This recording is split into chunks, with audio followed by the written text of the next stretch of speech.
बिस्मिल्लाहिर्रहमानिर्रहीम। अस्सलाम वालेकुम नाज़रीन, मैं हूं आम शरी आरिफ हमीद भट्टी। आज 12 जुलाई, पाकिस्तानी सियासत और इंटरनेशनल सियासत में खबर। नाज़रीन, आपने हमेशा सुना होगा सियासत के सीने में दिल नहीं होता, यहाँ दिल वाले सियासत नहीं करते। बदकिस्मती है कि हमारे सियासतदान गिरगिट से ज़्यादा तेज़ सरंग बदलते हैं। आप थोड़ी सी मेरी बातों पे मैं आपको मौजूदा सियासी सूरत हाल और माजी के झरोकों को मिला के आपके सामने कुछ हक़ाइक़ पेश करूँगा। फैसला आपने करना है, मुनसफ़ आप है। नाज़रीन, आप जानते हैं कि जब इमरान नवाज शरीफ को नहल किया गया सुप्रीम कोर्ट से, तो उसके बाद मुस्लिम लीग नून का बयानिया खौफनाक हद तक एस्टेब्लिशमेंट और अदलिया पर हमला आवर हो गया। ऐसे लगता था कि खुदा ना खास्ता ये हमारे दायरे नहीं, किसी मुल्क के दायरे हैं और ये नून लीग के नवाज शरीफ, मरीम नवाज, परवेज़ रशीद और एंड कंपनी के ने अटैक करना शुरू कर दिया। आज मरीम नवाज साहिबा ने नीलम वादी में जब कहा पाक फौज के जवानों में मुझे जुनेद नज़र आता है, तो मेरी हंसी नहीं रुकी। मैं ऊपर देखने लग पड़ा, वाह अल्लाह तेरियां बेपरवाहियाँ बादर खान मलाइयाँ। ये तो हसास अदारों से इस्तीफे ले रही थी, धांधली की वजह एस्टेब्लिशमेंट को करार दे रही थी। ख्वाजा आसफ का भी सॉफ्टवेयर अपग्रेड हो गया। आज तकरीर में मरियम भी नहीं नज़र आई। शहबाज शरीफ भी FIA पर, जैसे शहबाज शरीफ FIA की तफ्तीश कर रहे हैं, उन पर गोलाबारी कर रहे हैं। दूसरी तरफ एक अरसा दराज बाद मरियम नवाज ने फौज के मुंह से खैर के लफ्ज़ कहे। कहीं ये छुप छुपा के मुकमका तो नहीं हो गया, NRO तो नहीं हो गया। मैं भी कहता था, हैरान था कि एक तरफ तो नैब कहती है कि मरियम नवाज और शहबाज शरीफ 25 अरब रुपए के मुल्ज़म हैं। नैब मरियम नवाज को तलब करती है, मरियम नवाज वहाँ हमला करती है, पथराव होता है, लड़ाई झगड़ा होता है, 10 मुकदमा बनते हैं, लेकिन उसके बाद नैब मरियम का घर ही भूल जाती हैं। ये भूल जाती हैं कि ये मुल्ज़मा है, अरबों रुपए में इसे बुलाना है। उनकी सारे मुकदमा अचानक नैब की नज़रों से ओझल हो जाते हैं, ये सारे सो जाते हैं। शहबाज शरीफ साहब और हमजा शहबाज की अचानक नीचे ऊपर ज़मानत हो जाती है। दूसरी तरफ मैं गर्दन घुमा के देखता हूँ तो एक आसफ अली जरदारी से साबिक सदर, उन पर खरबों रुपए के करप्शन के इल्ज़ाम थे। आज उनके ख़ानदान का, शरीफ फैमिली और नून फैमिली का एक फ़र्द भी गिरफ्तार नहीं जिन पर अरबों खरबों रुपए के करप्शन के इल्ज़ाम थे। ख्वाजा आसफ ने तो तस्लीम कर लिया कि उनका सॉफ्टवेयर अपडेट हो चुका है। ये सॉफ्टवेयर अपडेट करने वाले ताकतवर हल्के हैं कौन? क्या इमरान खान साहब एहतसाब के अमल में किसी ताकतवर इंटरफेरेंस बैरूनी ताकत से या इंटरूटी ताकत की वजह से नहीं पर कर पा रहे, जिसकी वजह से खरबों रुपए की करप्शन में मुलव्वस सियासतदान ना सिर्फ जेलों से बाहर आए बल्कि दिन दहाड़े ललकार रहे हैं। दूसरी तरफ चेयरमैन नैब ने यकीनन एहतसाब शफाफ नहीं किया, लेकिन एहतसाब की जमे हुए एहतसाब को, मुर्दा एहतसाब को, वेंटिलेटर पे पड़े एहतसाब को हिलाया ज़रूर, लेकिन अब अचानक सुप्रीम जुडिशल काउंसिल में उनकी दरख्वास्त की समाअत हो रही है। फैसला सुप्रीम कोर्ट के ऑनरेबल जज साहबान क्या करते हैं ये तो वक्त बताएगा। ताहम ये एक अलार्मिंग सूरत हाल है कि जिसने पूरे पाकिस्तान का एहतसाब करना है, वो खुद जुडिशल सुप्रीम कोर्ट में केस चल रहा है और उनके लिए फ्यूचर का क्या फ़ैसला होता है ये वक्त ही बताएगा। नाज़रीन, बड़ी ताज्जुब होता है मुझे अपने मुल्क के कानून पर, सियासत पर। आसफ अली जरदारी पर बेनामी खरबों रुपए के अकाउंट हुए जिसमें से आधी रकम रिकवर हो गई, लेकिन आसफ अली जरदारी एक में भी मुल्ज़म साबित नहीं हुआ। अब कहा जा रहा है आसफ जरदारी के खिलाफ न्यूयॉर्क की जायदाद की तहकीकात में अहम पेशरफ्त क्या हुई है कि अमेरिका से लिखा जाएगा ये फ्लैट किसके काबिल है। नाज़रीन, सही कहते हैं, कुफ्र का निज़ाम चल सकता है, जुल्म का नहीं। क्या इमरान खान को ताकतवर हलकों ने इतना मजबूर कर दिया है, दीवार के साथ लगा दिया है कि वो बिला इम्तियाज एहतसाब नहीं कर पा रहे। वो जिनको नैब खुद मुलजम डिक्लेयर कर चुकी है उनके आगे बेबस और लाचार हो गई है, और नैब के मुलजमान दन दनाते फिर के नैब के मुंह चढ़ा रहे हैं कानून का कि ये बेबस कानून हमारा गुलाम है। नाज़रीन, आपको थोड़ा सा हिस्ट्री में ले जाऊंगा ताकि आपके तक हक़ाइक़ पहुँचते रहें। नवाज शरीफ जिनका नाम है, उन्होंने ज़ियाउल हक की गोद में आंख खोली, उसके रेफरेंडम में पैसे लगाए, 85 में गैर जमाती इलेक्शन में करप्शन को फ़रोग देकर वो सियासत की सीढ़ियों पे चलते हुए वज़ीर आला बने। खैर, ये मुख्तलिफ अदवार उनके चलते रहे, पीपल्स पार्टी के साथ उनकी लड़ाई चलती रही। साकब निसार ने एक JIT बनाई, पनामा केस आया जिस पर तमाम मुल्क के ISI, MI, FI और दीगर आला अदारों के अहम तरीन लोगों को JIT में शामिल किया गया। उसके बाद सुप्रीम कोर्ट ने उनको नहल किया। नवाज शरीफ और मरीम नवाज ने एस्टैब्लिशमेंट और अदलिया के खिलाफ ऐसी ऐसी ज़ुबान इस्तेमाल की कि मैं वो लफ्ज़ दोहराने मुनासिब नहीं समझता। इवन के मुस्लिम लीग के 2 लोगों को कंटेम्प्ट में तौहीन अदालत में सज़ा हो गई। नवाज शरीफ ने कहा, मैं नजरियाती हो गया हूं, अब अदारों को मेरे मतहत चलना होगा। उन्होंने अपने खिलाफ जो सुप्रीम कोर्ट का फैसला था उसको एस्टैब्लिशमेंट में थोपने की कोशिश की। इस दौरान ना सिर्फ ये कोशिश की बल्कि नाज़रीन, मरीम नवाज साहबा ने और मोहतरम नवाज शरीफ साहब ने एस्टैब्लिशमेंट पर सख्त तकरीरें शुरू करना कर दी। उन पर मुल्क में इलाज के बाद पाबंदी लगी, तो लंदन से जाकर 4 हफ्ते के लिए जाकर 1.5 साल से वापस नहीं आए और अदालतों में उन्हें वापस भी नहीं बुलाया। और उन्होंने वहाँ से वो खौफनाक तकरीरें की कि पाकिस्तान का कोई मीडिया जुर्रत ही नहीं कर सका दिखाने की। उन्होंने कहा कि पाकिस्तान की तबाही में एस्टैब्लिशमेंट का हाथ है, ये मुल्क को आगे नहीं जाने देती, ये जमहूरियत की दुश्मन है। उन्होंने जिस जज साहबान ने उनके खिलाफ फैसला दिया था उनके बारे में ऐसे अल्फाज कहे और कराए कि उनके एक लीडर ने कहा, जजों को मुखातब करते हुए, हम तुम्हारे लिए और तुम्हारे बच्चों के लिए पाकिस्तान की ज़मीन तंग कर देंगे। ये उन जज साहबान के बारे में कहा जो सुप्रीम कोर्ट के जज साहबान थे। किसी को कहा 5 उठा के बाहर फेंकेंगे। मरीम नवाज ने जब उनके वालिद बाहर चले गए, कुछ अरसा डील के तहत खामोश रही, कमोबेशतर 1 साल। जब उन्हें मरीम नवाज को डील के तहत बाहर नहीं जाने दिया क्योंकि नवाज शरीफ ने मरीम की वायलेशन की डील की, जब वो लंदन गए उन्होंने अमेरिका लॉबियस्ट हायर किए और एस्टैब्लिशमेंट के खिलाफ बातें शुरू कर दी। मरीम नवाज अचानक फ़ौज के खिलाफ मैदान में आ गई। परवेज़ रशीद उनके एडवाइज़र थे। मरीम नवाज और नवाज शरीफ ने बैक वक्त एस्टैब्लिशमेंट के 2 आला तरीन अफसरान जो पिलर हैं एस्टैब्लिशमेंट के, उनसे इस्तीफ़े तलब कर लिए और उनको धमकियाना अंदाज में गुफ्तगू करने लगी। इस मौके पर जज साहबान को भी सख्त आड़े हाथों लिया गया। वो भूल गई कि दोनों अदारों को एस्टैब्लिशमेंट और अदलिया के बारे में आइन कानून एक लिमिट से आगे रेड लाइन क्रॉस करने की इजाज़त नहीं देता, लेकिन उन्होंने आखिरी हदें भी क्रॉस की।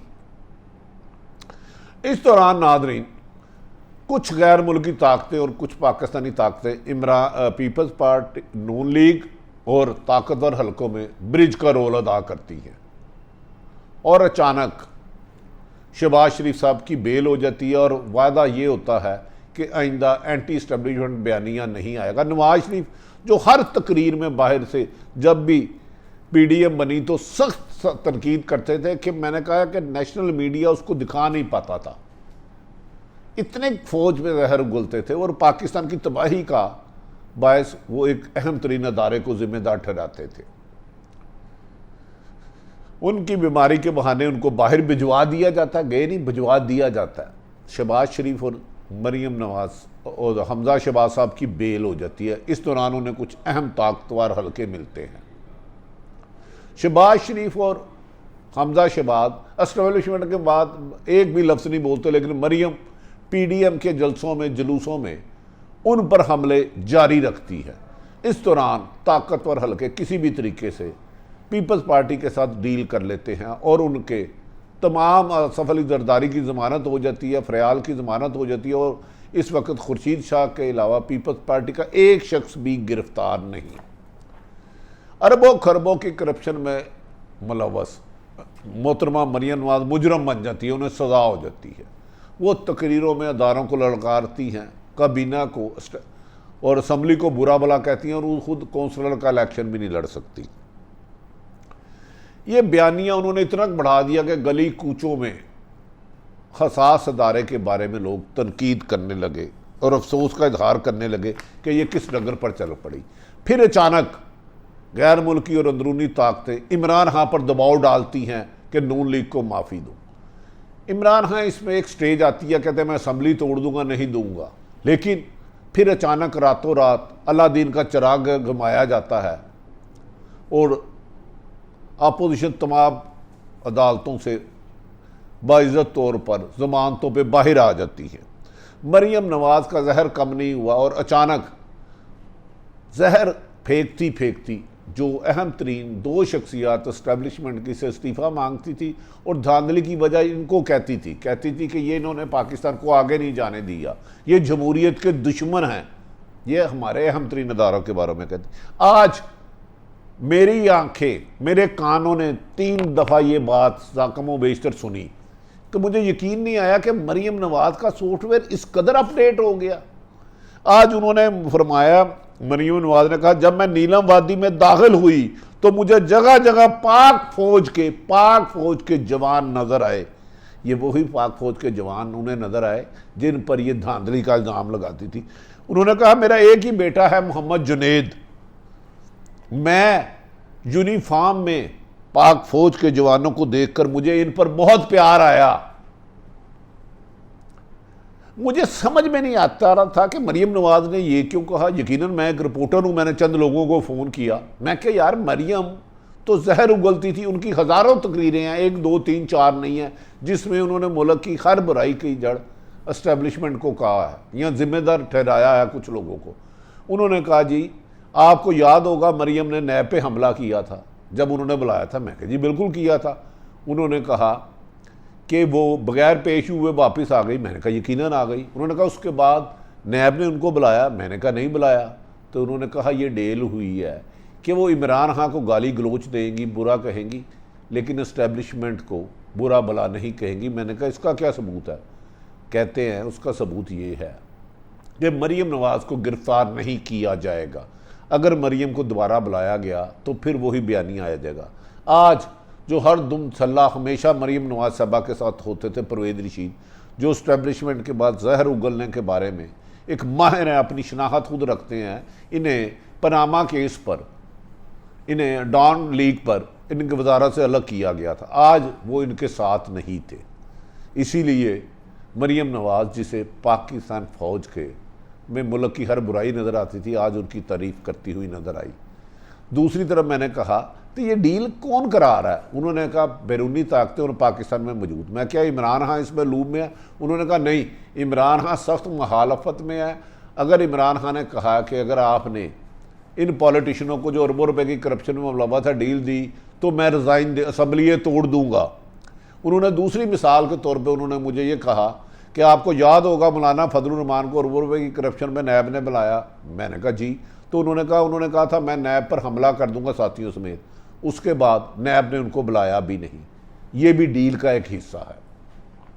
नाज़रीन, क्या इमरान खां जो पुरअज़म थे 22 साल करप्शन के ख़िलाफ़ और गुड गवर्नेंस के लिए आए थे, क्या उनको भी मजबूर कर दिया गया है कि वो करप्ट लोगों से पैसा ना निकलवाएं? क्या इस मुल्क में तरक्की इसी सूरत में आएगी कि हर करप्ट आदमी जो मादी और हाल में अरबों रुपये कमा रहा है उसको माफ़ कर दिया जाए। इससे तो मुल्क तबाही की तरफ जाएगा अगर ये सच है तो।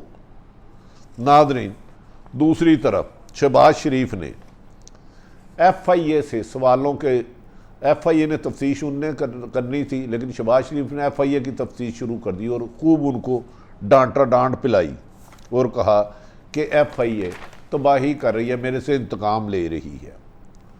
नाज़रीन, दूसरी तरफ नैब में बहुत सारे मुकदमा चल रहे हैं। इस दौरान अचानक एक पुरानी दरख्वास्त पर chairman NAB justice retired Javed Iqbal के खिलाफ मिसकंडक्ट का मामला उठता है। चीफ जस्टिस मोहतरम गुलजार अहमद की सदारत में सुप्रीम जुडिशल कौंसिल का इजलास होता है। जुडिशल कौंसिल के इजलास में चेयरमैन नैब को मिसकंडक्ट पर हटाने से मुतल्लिक शिकायत पर गौर किया जाता है, जिस पर मोहतरम अटारनी जनरल ने इस मामले पर हुकूमत से हदायत लेने के लिए मज़ीद वक्त मांग लिया। क्या इसके बारे में सुप्रीम जुडिशल कौंसिल यकीनन सुप्रीम कोर्ट के ऑनरेबल जज साहबा ने ये फैसला करते हैं, ये तो वक्त ही बताएगा। क्या इस मुल्क में करप्शन का खात्मा बिला इम्तियाज एहतसाब ख्वाब ही रह जाएगा? ये कभी मुमकिन नहीं कि पूरा हो। क्या इमरान खान जैसा आदमी जो करप्शन और पे पुरअज़म था, खात्मे पर एहतसाब पे अमल था, अगर वो नहीं कामयाब हो पाता तो क्या इस मुल्क को करप्शन और नजायज़ लूट मार की अमाजगाह बनाया जा रहा है या उस दलदल में फेंका जा रहा है? नाज़रीन, इसका सवाल तो आने वाले दिनों में ही वक्त का जवाब आएगा। दूसरी तरफ नाज़रीन, ख्वाजा आसफ ने खुलकर इतराफ़ कर लिया है कि नून लीगी बड़े बड़े रहनुमाओं का सॉफ्टवेयर अपडेट हो गए हैं। इस्लामाबाद में फिर लगता है मुस्लिम लीग नून को किसी ने ये उम्मीद दिलाई है कि 22 के स्टार्ट में इलेक्शन हो जाएंगे। ये उनको उम्मीद दिलाने वाले पाकिस्तान की ताकतें हैं या बैरूनी ताकतें हैं। बहरहाल इसमें मौजूदा हुकूमत इमरान खान किसी भी कीमत पर कंप्रोमाइज़ नहीं करने के लिए तैयार। वो असम्बली तोड़ देंगे मेरी इतला के मुताबिक, लेकिन NRO नहीं देंगे। लेकिन NRO बज़ाहिर मिल चुका है। NRO नहीं मिल चुका तो अंडरस्टैंडिंग हो चुकी है, अंडरस्टैंडिंग नहीं हो चुकी तो डंग डपाव पॉलिसी हो चुकी है। वरना जिसने सुप्रीम कोर्ट पर हमला किया था नून लीग, उसी की लीडर ना वाइस प्रेसिडेंट मोहतरम मरीम नवाज ने नैब पर हमला किया, उसको नहीं बुलाया गया, मौलाना को नहीं बुलाया गया, बेल हो गई। लगता है कि पाकिस्तान में एहतसाब एक ख्वाहिश और एक ख्वाब रह जाएगा और ये लुटेरों के लिए जन्नत है। यहाँ गरीब के लिए कानून और अमीर के लिए और। आज हमारे प्रोग्राम में हमारे दोस्त काजी सईद ने कहा कि कोरोना की निस्बत भूख से कई गुना ज़्यादा लोग मरते हैं। कोरोना इसलिए ख़तरनाक है, इसके लिए वैक्सीन तैयार कर ली गई कि ये अमीरों को भी खा जाता है, मार देता है।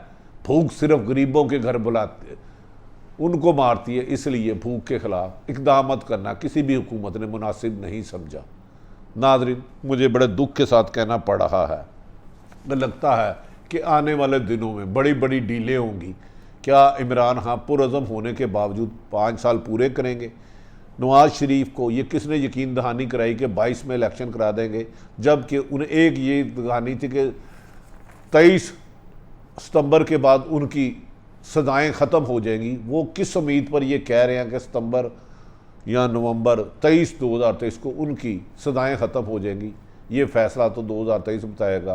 ताहम लगता है पीपल्स पार्टी और नून लीग के लिए खासा सॉफ्टवेयर अपडेट करके किसी ने उनको अपनी सफ़ों में शामिल कर लिया है। लेकिन इमरान खान इसके बावजूद भी दोनों करप्ट जमातों की करप्शन मुबैना करप्शन पर किसी को भी NRO देने के लिए ना सिर्फ तैयार नहीं है बल्कि अपनी असम्बली के ख़ात्मे के लिए भी है। नाज़रीन, आरिफ हमीद भट्टी ने मौजूदा सियासी सूरत हाल आपके सामने रखी। बताइए कि कल कौन क्या था, आज क्या है, कोलो फेल का तजाद किसका है, नज़रियाती कौन है, नज़र कौन आता है? क्या सियासत के सीने में दिल नहीं होता या दिल वाले सियासत नहीं करते? हिदमत और इबादत जो सियासत थी अब गिरगड़ की तरह रंग बदलने लगी है। इसीलिए आप अपने बुनियादी हकूक़ से महरूम हैं। अपने इर्द गिर्द रहने वालों की खुशियों का ख्याल रखें। पाकिस्तान जिंदाबाद।